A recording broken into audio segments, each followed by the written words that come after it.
Hey, it's Tim from AutoZone, and today we're out here in the garage instead of at the store, and what we're going to do is show you how to properly jack a car up.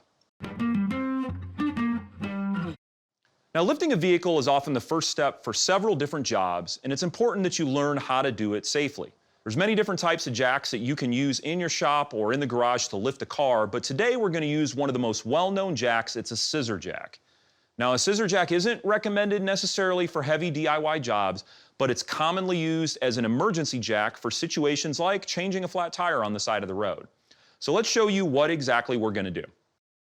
Now, before you get started, make sure that your car is on solid, level ground and that you're in a safe place away from any moving traffic. If your car is an automatic, you can put it in park and engage the emergency brake. If it's a manual, engage that e-brake and go ahead and put it in first gear or reverse.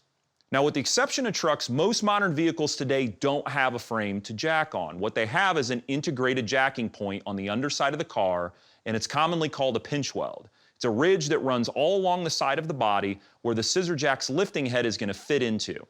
If you can't find your exact lifting points, then just consult your car's manual to find them. Now, once the jack is in the right spot, you're going to use it to lift the car. You insert the handle into the jack and rotate it to get the car up and off the ground. You want to make sure that you're raising it high enough that you can remove the wheel easily and insert jack stands if you have them or need them. Now, let's go ahead and lower the car back down. It's pretty simple. You're just going to do what you did to raise it, but just do it in reverse. Now, if you've used any jack stands, raise the car slightly so that you can go ahead and remove the jack stands out safely. Then you can lower the car back down the same way you raised it by turning the handle the other way slowly and carefully. It's very important for car owners to know how to use a jack, but it can be really dangerous if it's not done properly. So get your jack out and understand exactly where the lift points on your vehicle are so you're prepared when you do have to use it.